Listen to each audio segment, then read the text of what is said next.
Hi, I'm Mary Margaret Murphy, and I'm the Executive Director with Baby's Breath Canada. And I'm really excited today for our Ask the Expert series.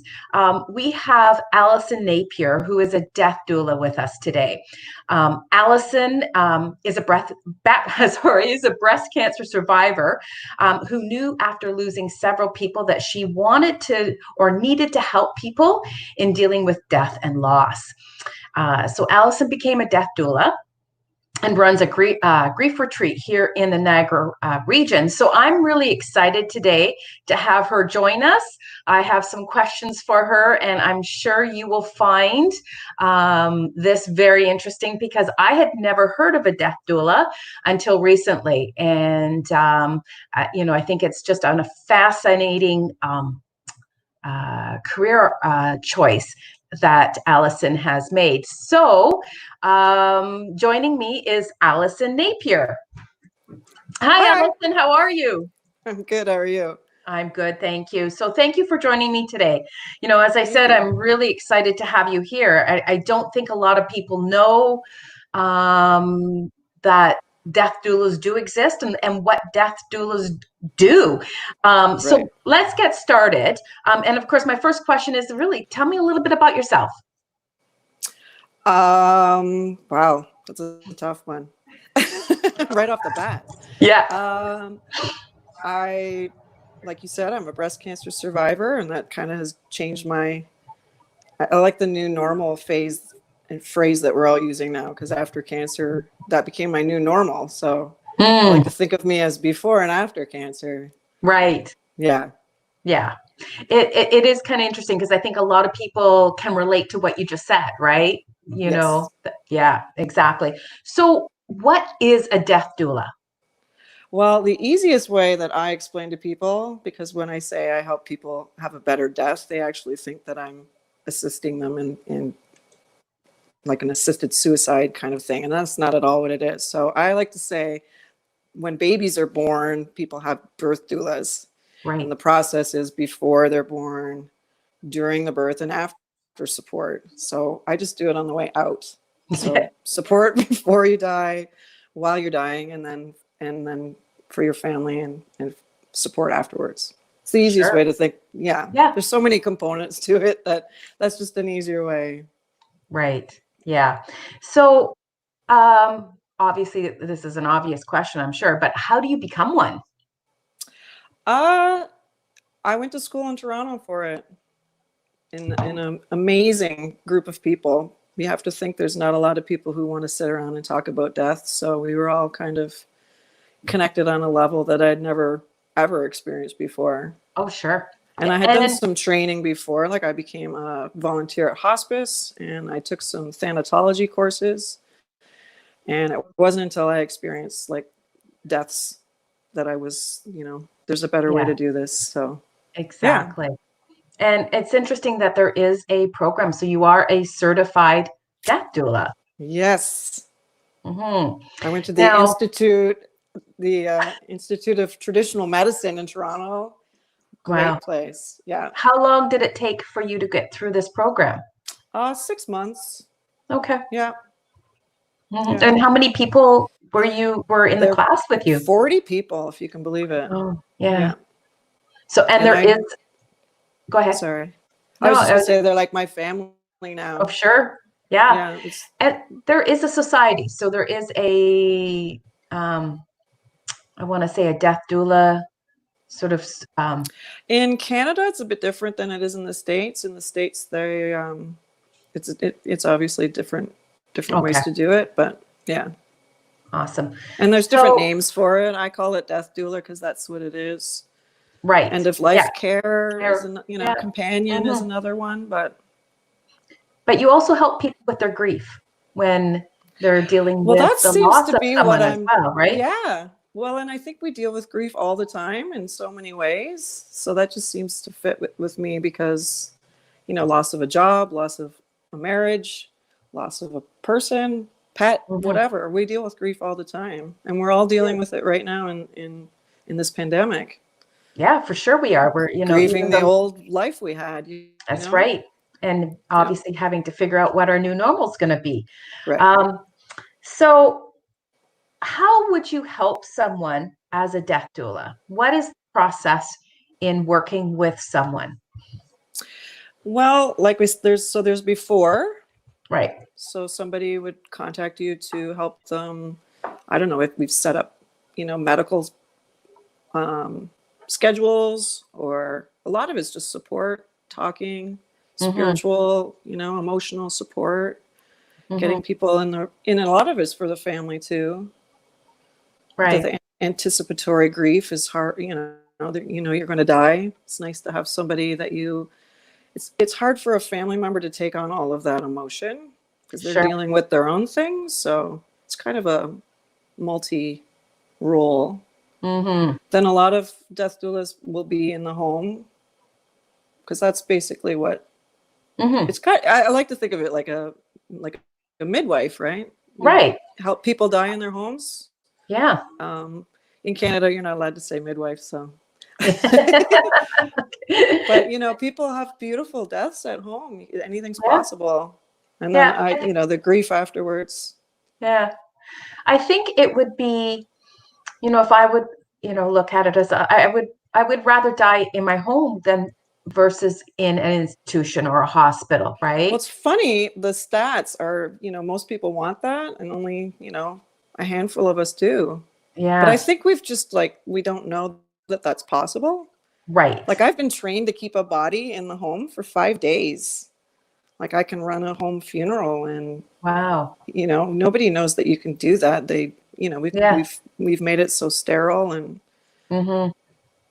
now that I've seen people die at home and see how beautiful it is, Mm-hmm. and you can Mm-hmm. bathe the body. I mean, you can do all kinds of things that people don't know. I remember a second cousin um, that had died at home, and what they did when he took his last breath, they opened all the windows in the house to allow his spirit to go in any direction he wanted to go in. That's And so beautiful. I just thought, wow, that was amazing. But he was also surrounded by all his loved ones. What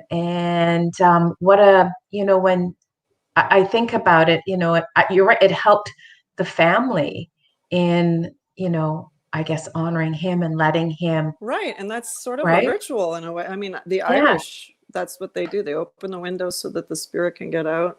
I mean, yeah. different cultures have so many beautiful things that they do in death that I'm hoping to educate people on that too. Hmm. Anything's possible. I mean, look at the funerals we have now. We have memorials and celebrations of life. And I mean, Hmm. they're evolving into something more personal and They more, are. you Yeah. know, And of course, unfortunately, now with the pandemic, oh, funerals aren't what they used to be, and they've become, well, they haven't. We haven't been able to right. have funerals, and we've had families, that have lost babies that are grieving in isolation and unable to, or hadn't been able to do a funeral. Right. And It's so, so sad. And these people yeah, dying of COVID, like alone. yeah, in the It's hospital heartbreaking. alone. Yeah, Yeah, it's heartbreaking. certainly. But I'm So, hoping that this pandemic will change the way we think about that. I mean, I yeah, really do. I'm sure a lot of people I know from myself when we were talking about this, that, yeah, it gets you thinking that, um, nothing's forever, right? And we don't know when it will be, but we know it will be. So, Well, we're in this talking of inclusive stuff, we all die, every we single one do. of us. So Yeah, I don't know why we're running from it. Not that yeah. this is a cheery subject, but No, it needs to be talked about, it does. you And know? I think having someone help you through that process can make it a little easier in that or actually make it easier going through the process, right? No understanding what to do next. Right. And I'm so passionate about it that I'm always shocked when people don't want to talk to me about death Yeah, because nobody does. I know. So it's really like pioneering talking about death when, Yeah. death used to be a very family community Hmm. event.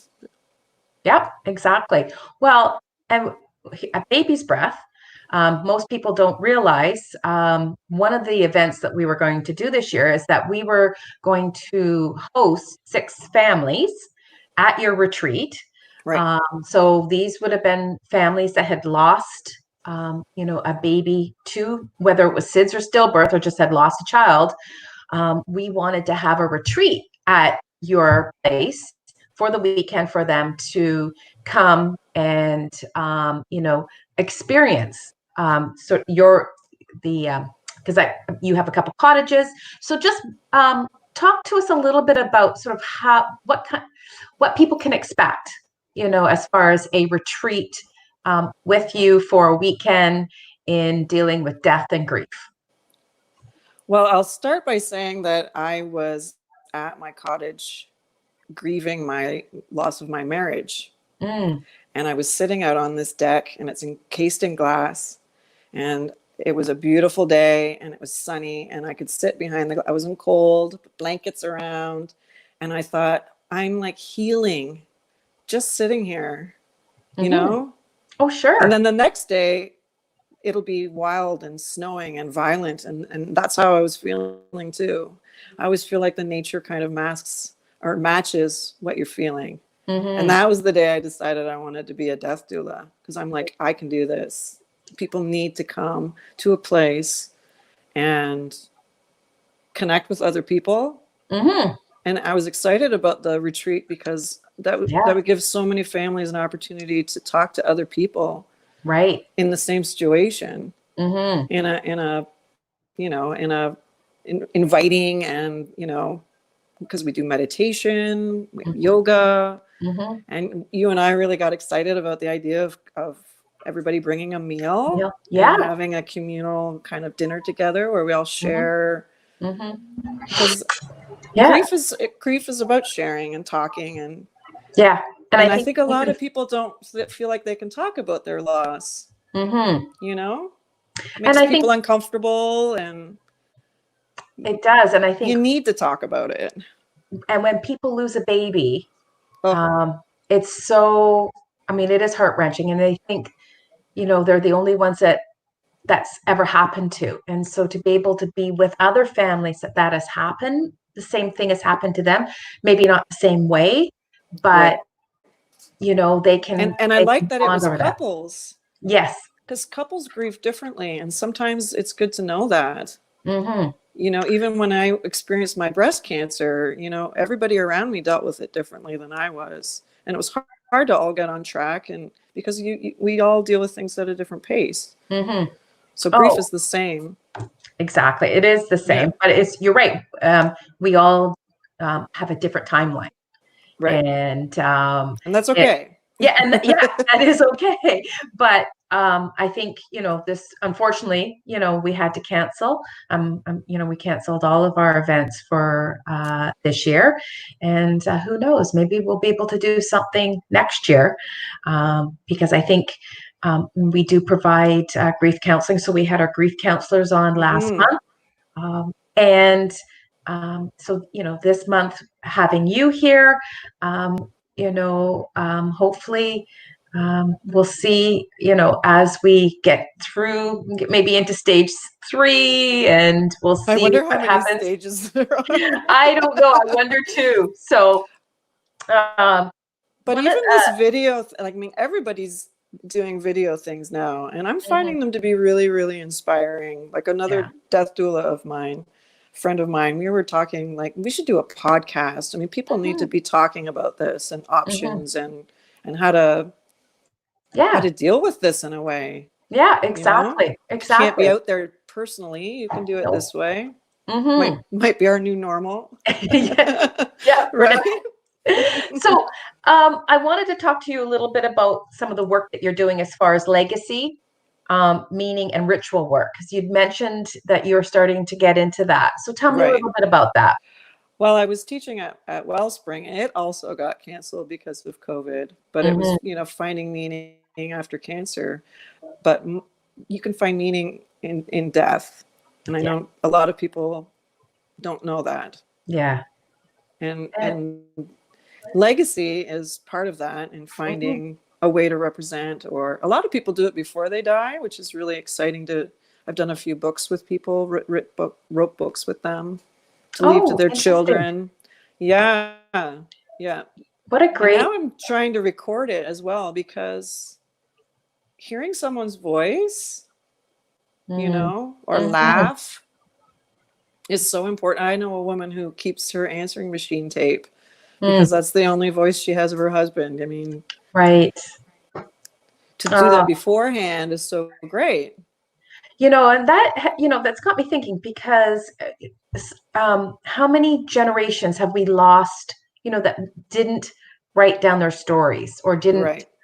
leave, something, for the family as far as maybe a little bit of history of, so there's so many things that have been lost through the Right. years that Well, you on the go, way here, I was thinking about my grandmother, who's really my inspiration behind all this, because she was our genealogist of the family. And right.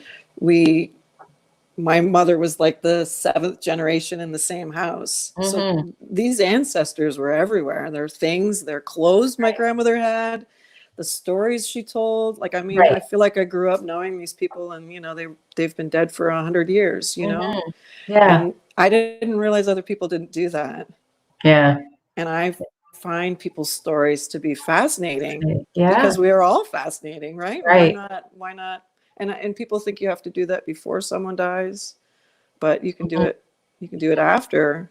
Mm-hmm. I'm making a recipe book right now of my mother-in-law's recipe cards.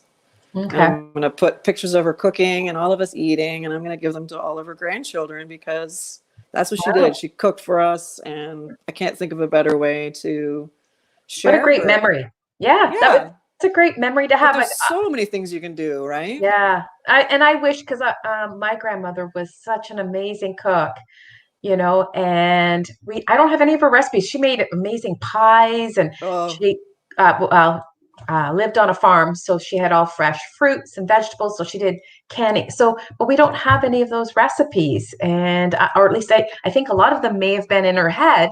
She didn't right. put any of That's it the other down. So thing. yeah, Well, people didn't write down things back.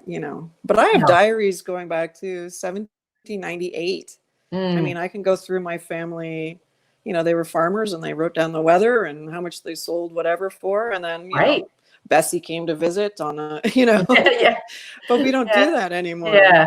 So that's really sort of the legacy and the meaning work that you're starting to do as Right. a death doula is just And helping we the do we families. do ritual stuff too. You and I were Okay. talking about, like, Yeah. we walk the beach, Yeah. and I do this with everybody. It doesn't have to be a grief ritual. I think it's fascinating. And we pick a stone, one Right. that speaks to you, and then you explain why you picked that one. And usually it reveals something. Of course. Yeah. A little bit I about picked up this yellow stone once, and it was smooth and yellow, and I love yellow. And then on the bottom of it, it was so rough, but it was hidden in the sand. And then when I picked it up, I said, this is how I feel. I feel like two-sided. hmm I'm rough on one side, and right. Yeah. Some people No, pick up it's true. stones with holes in them, or swirls, Yeah. and then we Yeah. throw them in the water, which is so great, because I'm a hoarder of Wow. things like that. I want to keep them all, but releasing Mhm. it, and Yeah.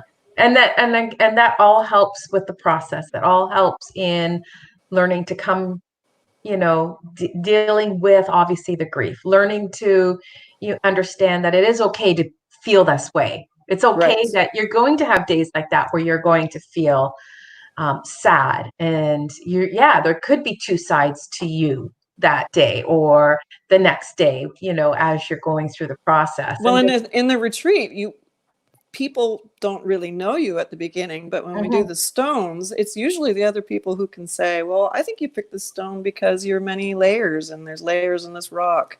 Whereas the Right. person doesn't see it themselves, they just picked it up. And then, Hmm. there's been a connection. You've Yeah. uh, Yeah. connections, everything, right? Yeah. Exactly. And Especially when we can't connect now. I think it's even right. more important. I know. Well, let's hope next year this is something that we'll be able to do, Yes. and we'll be able to, find some families that would like to participate. Um, just we are so for those that are watching, we are looking at updating our website to have information on there about the death doulas, have Allison's information. But if anyone watching this wants to connect with you, Allison, I will, please go on our website, email us, and I'd be happy to connect them to you. And I want to thank you today for joining me and having a great conversation around this. And let's hope that we've made it not so scary. And that, death does happen, and grief. And we really, for Baby's Breath, we really want to help families that are dealing with a grief, because I can't unfortunately imagine. We've had a family member that did lose a baby. So we want, families to know that they're not alone. There are other families out there, and there is support available. Thank you again, Allison, for joining me. Thank you. I am just thrilled to be able to have you here today. And eventually, we will have some information on our website. But as I mentioned, if anyone is interested in more information, please email us at info@babiesbreathcanada.ca, and I'm happy to connect. So thank you again, and stay tuned for next month. Not sure who we're going to have next month, but I know we'll have a great guest joining me. So thank you, and take care. Thanks.